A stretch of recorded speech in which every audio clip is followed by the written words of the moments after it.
大家好啊，又係讀你聽嘅時間。今日繼續讀 A.Christie 嘅450 from Paddington 讀到第5節㗎啦。咁都仲係故事開端嘅階段嘅。呢個 Miss Marple 咧就揾到佢嘅好幫手啦 ，Lucy Asbarrow。故事似乎咧主要都係圍繞呢個年輕嘅能幹嘅家務助理啊。入住咗喺一個莊園，負責做清潔啦。而呢個莊園咧個重點就係咧非常接近呢個案發現場，咁咧就方便佢咧呢個 Lucy 咧去揾嘢嘅。揾咩咧？就係呢個兇案嘅女屍又或者任何關於呢一個女死者嘅線索啦，一個哪怕係一塊碎布啊，一啲斷咗嘅樹枝啊都好啦。之後就報告翻俾 Miss Marple 知道啦。咁樣喺我開始讀之前咧，都同聽緊嘅你講一聲啦，就係畢竟都係嚟到讀你聽2.0啦，我都想讀你聽嘅水準有所提升嘅。咁過去咧我就都係隨手拿起本書就讀，咁就冇話事前去研究下佢啊，睇下佢先。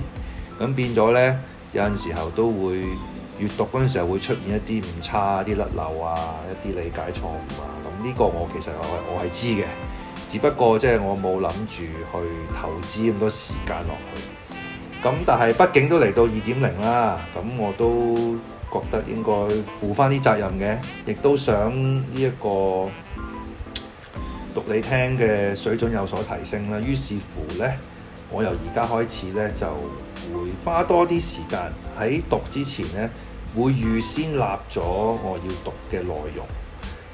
會揾一啲嘢出嚟同大家分享嘅，喺閱讀完之後，譬如係一啲我認為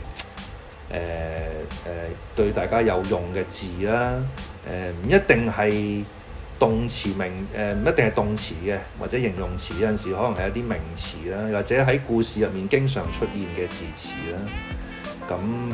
我都會揀出嚟同大家分享。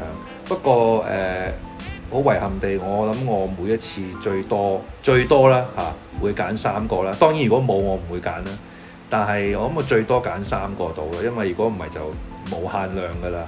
咁就因為畢竟其實真係有呢啲即係年代久遠啲嘅書咧，當然會出現好多即係今時今日比較少用啲嘅字，變咗會出現生字係在所難免嘅。咁但係如果你全部都攞出嚟咧，就實在太多，同埋實用性可能唔算話十分高。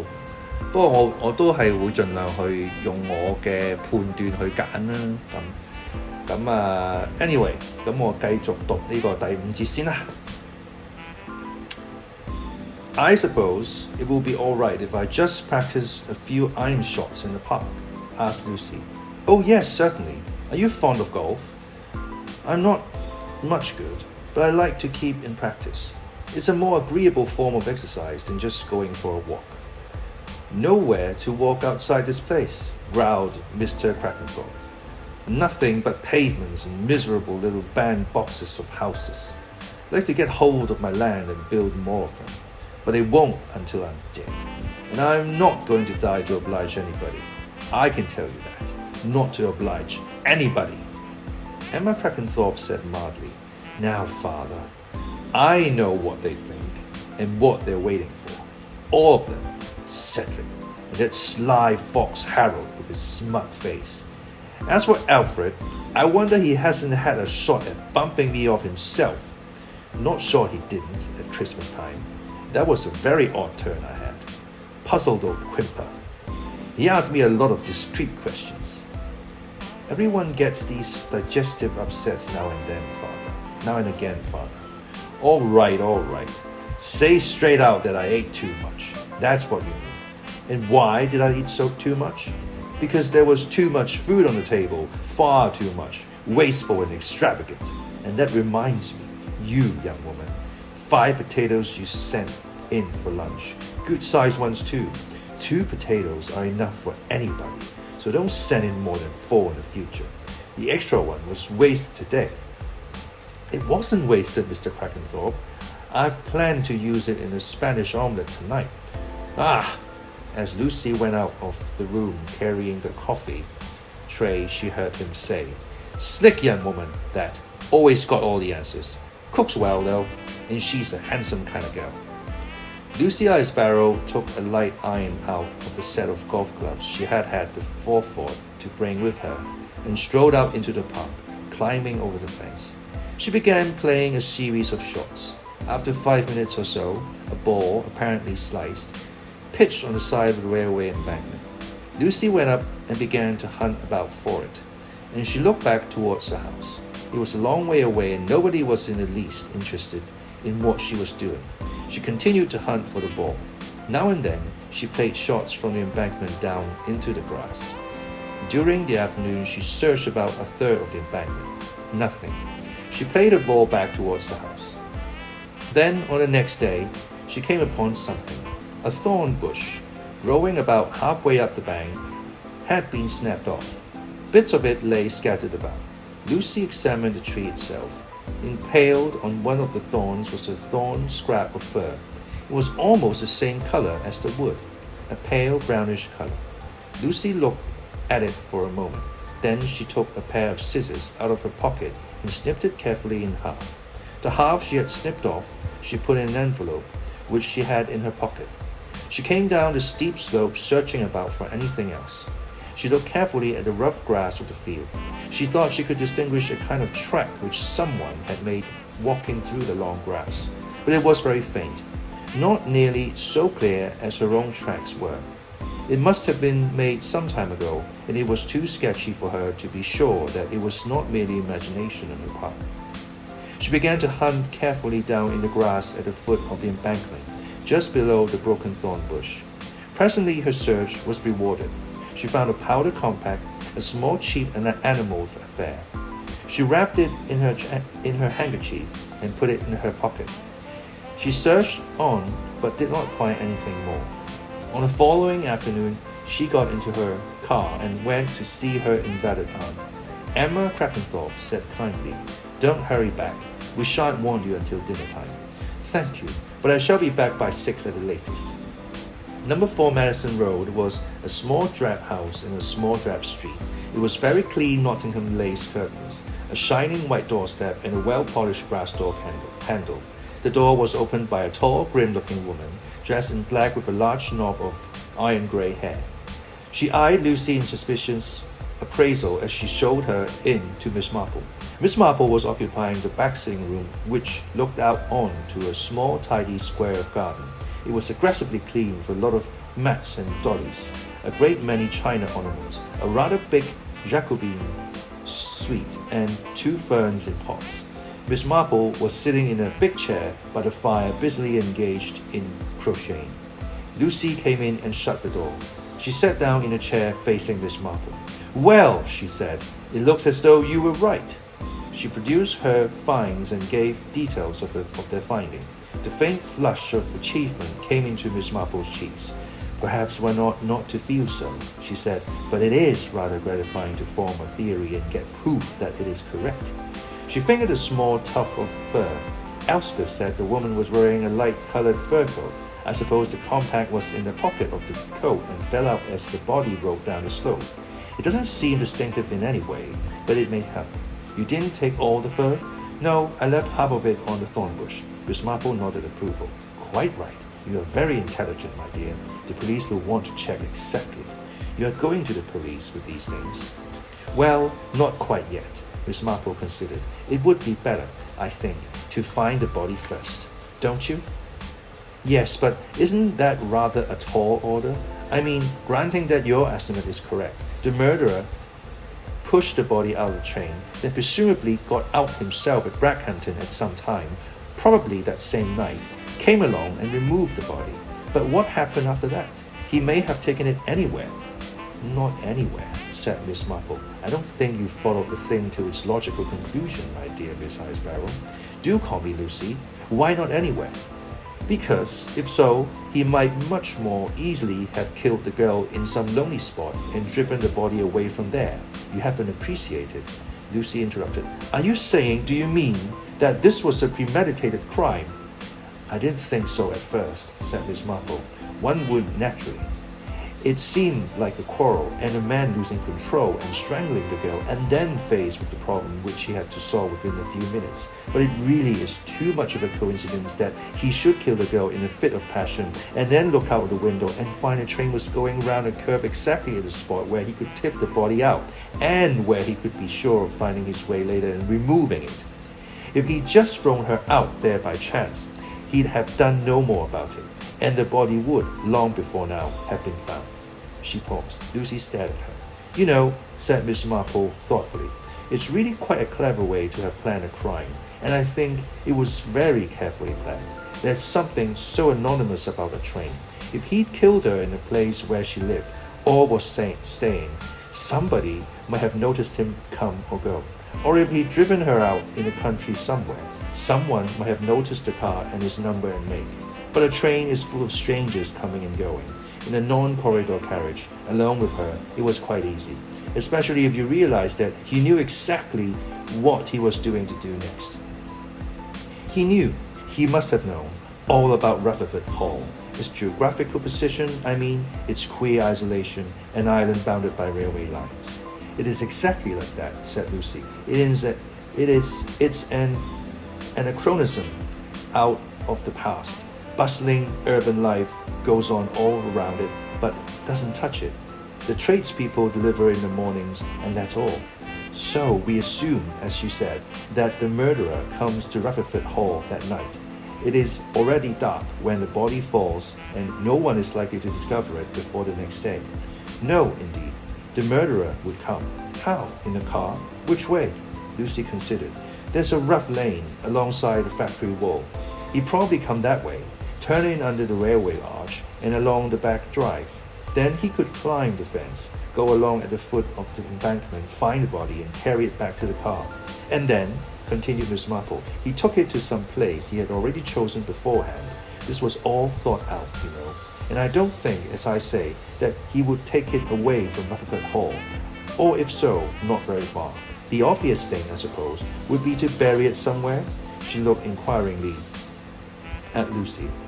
I suppose so, said Lucy, considering, but it wouldn't be quite as easy as it sounds. Miss Marple agreed. He couldn't bury it in the park. Too hard work and very noticeable. Somewhere where the earth was turned already. The kitchen garden, perhaps, but that's very close to the gardener's cottage. He's old and deaf, but still it might be risky. Is there a dog? No. Then in a shed, perhaps, or an outhouse. That would be simpler and quicker. There are a lot of unused old buildings, broken down pigsties, harness rooms, workshops that nobody ever goes near. Or he might perhaps thrust it into a clump of rhododendrons or shrubs somewhere. Miss Marple nodded. Yes, I think that's much more probable. There was a knock on the door and the grim Florence came in with a tray. Nice for you to have a visitor, she said to Miss Marple. I've made you my special scones you used to like. Florence always made the most delicious tea cakes, said Miss Marple. Florence, gratified, creased her features into a totally unexpected smile and left the room.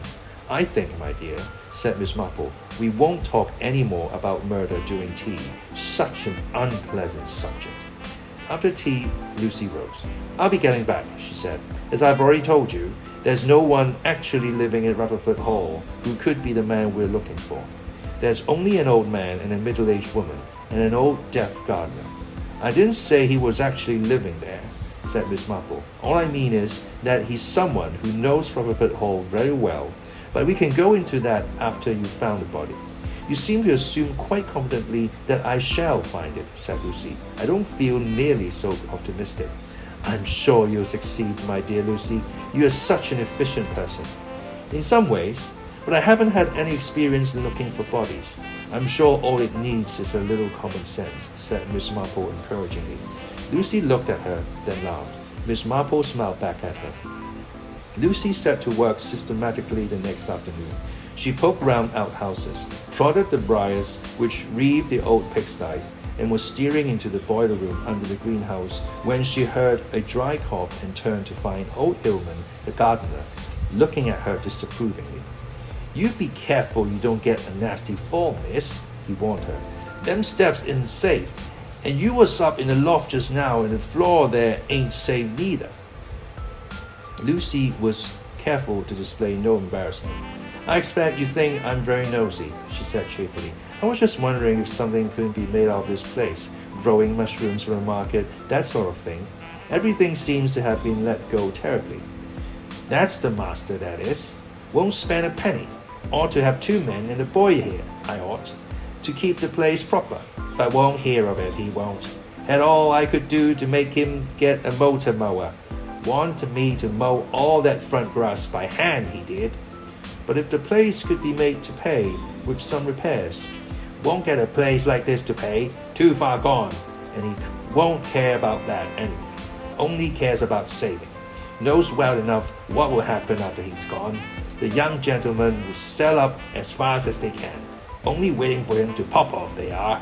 Going to come into a tidy lot of money when he dies, so I've heard."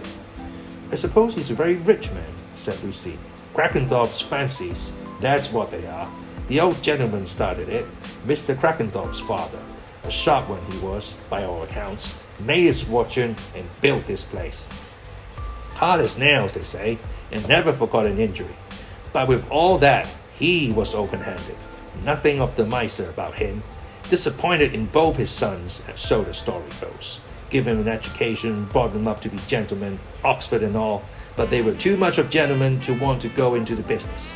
The younger one married an actress and then smashed himself up in a car accident when he'd been drinking. The other one, our one here, his father never fancied so much. A brother-in-law he was. Bought a lot of heathen statues and then sent him home. Wasn't so close with his money when he was young. Come on him more in middle age, he did. No, they never did hit it off, him and his father, so I've heard." Lucy digested this information with an air of polite interest. The old man leant against the wall and prepared to go on with his saga. He much preferred talking to doing any work. "Died before the war," the old gentleman did. "Terrible temper he had. Didn't do to give him any cause. He wouldn't stand for it.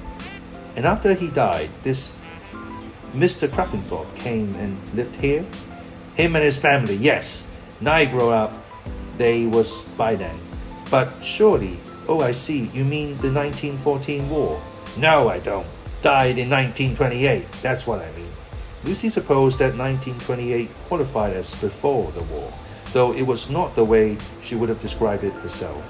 She said, "Well, I expect you'll be wanting to go on with your work. You mustn't let me keep you." "Ah," said old Hillman without enthusiasm. "Not much you can do this time of day. Light's too bad." Lucy went back to the house, pausing to investigate a likely-looking copse of Burke and azalea on her way. She found Emma Crackenthorpe standing in the hall reading a letter. The afternoon post had just been delivered. "My nephew will be here tomorrow with a school friend. Alexander's room is the one over the porch. The one next to it will do for James Stoddard West. They'll use the bathroom just opposite." "Yes, Miss Crackenthorpe. I'll see the rooms are prepared." "They'll arrive in the morning before lunch," she hesitated. "I expect they'll be hungry." "I bet they will," said Lucy. "Roast beef, do you think? And perhaps treacle tart?" Alexander's very fond of treacle tart. The 2 boys arrived on the following morning. They both had well-brushed hair, suspiciously angelic faces, and perfect manners. Alexander Easley had fair hair and blue eyes. Stoddard West was dark and spectacled. They discoursed gravely during lunch on events in the sporting world, with occasional references to the latest space fiction. Their manner was that of elderly professors discussing Paleolithic implements. In comparison with them, Lucy felt quite young.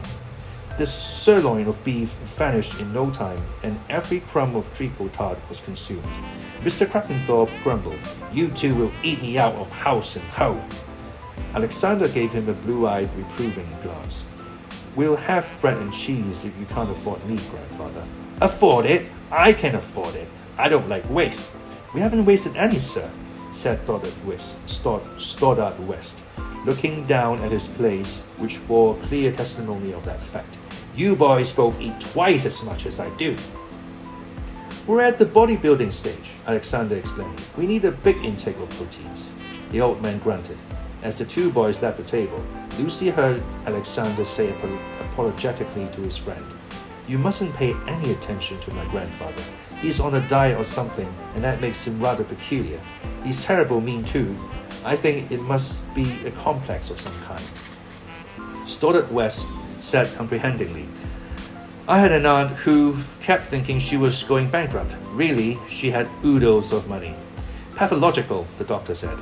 Have you got that football, Alex? After she had cleared away and washed up lunch, Lucy went out. She could hear the boys calling out in the distance on the lawn. She herself went in the opposite direction, down the front drive, and from there she struck across to some clumped masses of rhododendron bushes. She began to hunt carefully, holding back the leaves and peering inside. She moved from clump to clump systematically and was raking inside with a golf club when the polite voice of Alexander Easley made her stop. Are you looking for something, Miss Icebarrow? A golf ball, said Lucy promptly. Several golf balls, in fact. I've been practicing golf shots most afternoons and I've lost quite a lot of balls. I thought that today I really must find some of them. We'll help you, said Alexander obligingly. That's very kind of you. I thought you were playing football. One can't go on playing footer, explained Stoddard West. One gets too hot. Do you play a lot of golf? I'm quite fond of it. I don't get much opportunity. I suppose you don't. You do the cooking here, don't you? Yes. Do you cook the lunch today? Yes. Was it all right? Simply wizard, said Alexander. We get awful meat at school, all dried up. I love beef that's pink and juicy inside. That treacle type was pretty smashing too. You must tell me what things you like best. Could we have apple meringue one day? It's my favorite thing. Of course. Alexander sighed happily. There's a clock golf set under the stairs, he said. We could fix it up on the lawn and do some putting. What about it, Stoddard? Good-o, said Stoddard West. He isn't really Australian, explained Alexander cautiously. But he's practicing talking that way in case his people take him out to see the test match next year.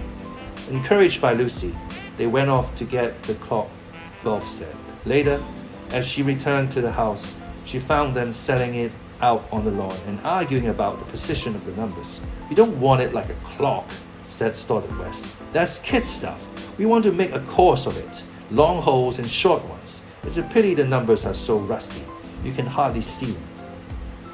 They need a lick of white paint, said Lucy. You might get some tomorrow and paint them. Good idea, Alexander's face lit up. I say, I believe there are some old pots of paint in the long barn, left there by the painter's last holes. Shall we see? What's the long barn? Asked Lucy. Alexander pointed to a long stone building a little way from the house near the back drive. It's quite old, he said. Grandfather calls it a leek barn and says it's Elizabethan, but that's just swank. It belonged to the farm that was here originally. My great-grandfather pulled it down and built this awful house instead. He added, a lot of grandfather's collection is in the barn. Things he had sent home from abroad when he was a young man. Most of them was pretty awful too. The long barn is used sometimes for whist drives and things like that. Women's institute stuff and conservative sales of work. Come and see it. Lucy accompanied them willingly. There was a big nail-studded oak door to the barn. Alexander raised his hand and detached a key on a nail just under some ivy to the right hand of the top of the door. He turned it in the lock, pushed the door open, and they went in. At a first glance, Lucy felt that she was in a singularly bad museum. The heads of two Roman emperors in marble glared at her out of bulging eyeballs. There was a huge sarcophagus of a decadent Greco-Roman period. A simpering Venus stood on a pedestal, clutching her falling draperies. Besides these works of art, there were a couple of trestle tables, some stacked-up chairs, and sundry oddments such as a rusted hand mower, 2 buckets, a couple of moth-eaten car seats, and a green-painted iron garden seat that had lost a leg. I think I saw the paint over here, said Alexander vaguely. He went to the corner and pulled aside a tattered curtain that shut it off. They found a couple of paint pots and brushes, the leather dry and stiff. You really need some turbs, said Lucy. They could not, however, find any turpentine. The boys suggested bicycling off to get some, and Lucy urged them to do so. Painting the clock golf numbers would keep them amused for some time, she thought. The boys went off, leaving her in the barn. This really could do with a clear-up, she had murmured. I shouldn't bother, Alexander advised her. It gets cleaned up if it's going to be used for anything, but it's practically never used this time of year. Do I hang the key up outside the door again? Is that where it's kept? Yes, there's nothing to pinch here, you see. Nobody would want those awful marble things, and anyway, they weigh a ton. Lucy agreed with him. She could hardly admire old Mr. Crackenthorpe's taste in art. He seemed to have an unerring instinct for selecting the worst specimen of any period. She stood looking round her after the boys had gone. Her eyes came to rest on the sarcophagus stayed there. That sarcophagus. The air in the barn was faintly musty, as though unaired for a long time. She went over to the sarcophagus. It had a heavy, close-fitting lid. Lucy looked at it speculatively. Then she left the barn, went to the kitchen, found a heavy crowbar, and returned. It was not an easy task, but Lucy toiled doggedly. Slowly the lid began to rise, prized up by the crowbar. It rose significantly. It rose sufficiently for Lucy to see what was inside. 唔錯啊，呢一個章節啊，咁就有啲新嘅家族成員嘅出現啦，即係呢個 Master Alexander 啦，呢個小朋友啦，亦都係因為呢個小朋友出現又為呢個 Lucy 帶嚟咗啲新嘅能量啦，亦都係因為呢啲能量嘅交接咧，就令佢發現咗呢一個班令佢發現咗一個屋，呢個屋仔，咁呢個屋仔咧就裝住啲咩咧？就係裝住呢個莊園嘅原主啦，呢個 Crackenthorpe 後生嗰陣時候收集翻嚟嘅一啲古董啦，咁呢啲咁嘅古董文物聚集咗喺呢一度，但係唔係咁簡單喎。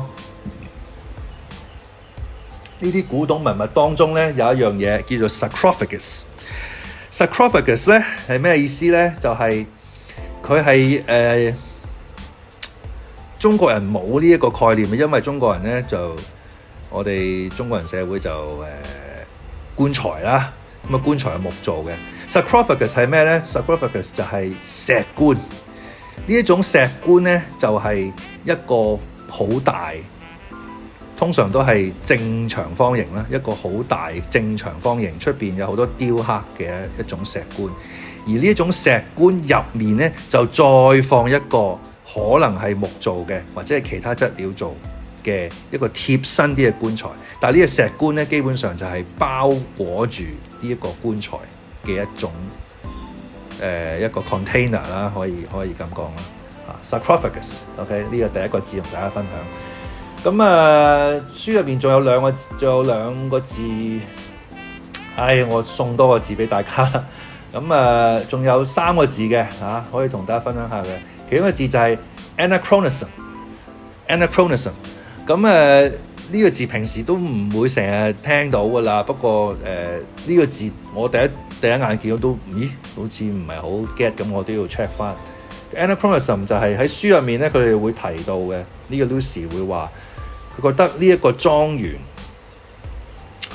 呢個Suffolk Hall 呢個莊園同佢附近嘅地理環境咧，簡直就係一個 anachronism。即係意思即係話呢一個莊園咧，即係實在太過古舊 run down 咁就同呢一個火車軌附近嘅環境咧，就有啲格格不入、脫節啊，所謂時代脫節。咁呢個時代脫節咧，或者同個時代有違和感咧，呢一樣嘢咧，通常都係指佢落伍嘅，因為脫節其實呢個翻譯都有一種落伍嘅意味啦，即係唔係領先啦，係落後啦。咁 anachronism 都係呢一種意味咧，係落後於時代啊，可以咁講。仲有咩咧？呢個名詞我唔識，因為我唔熟花啦。花呢隻花咧，A.Christie 喺本書入面經常會提到嘅，rhododendrons，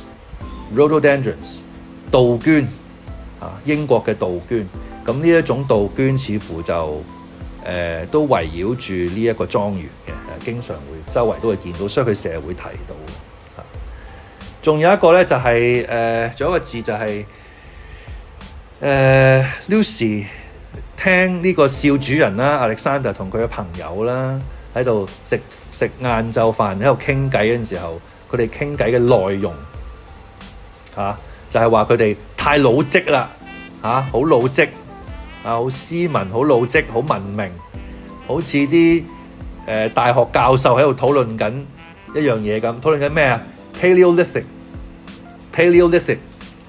舊石器時代啊，即係好似嗰啲科學嗰啲教授喺度研究緊呢啲咁嘅古文明咁樣 Paleolithic， 咁就覺得咁令到 Lucy 反而覺得自己喺呢兩個小朋友身邊好後生喎。咁呢一種係一種寫作手法啦，我覺得係生動嘅係令到嗰個意象更加鮮明啦。呢個亦都係我哋史上最暢銷女作家嘅功夫啦，係嘛？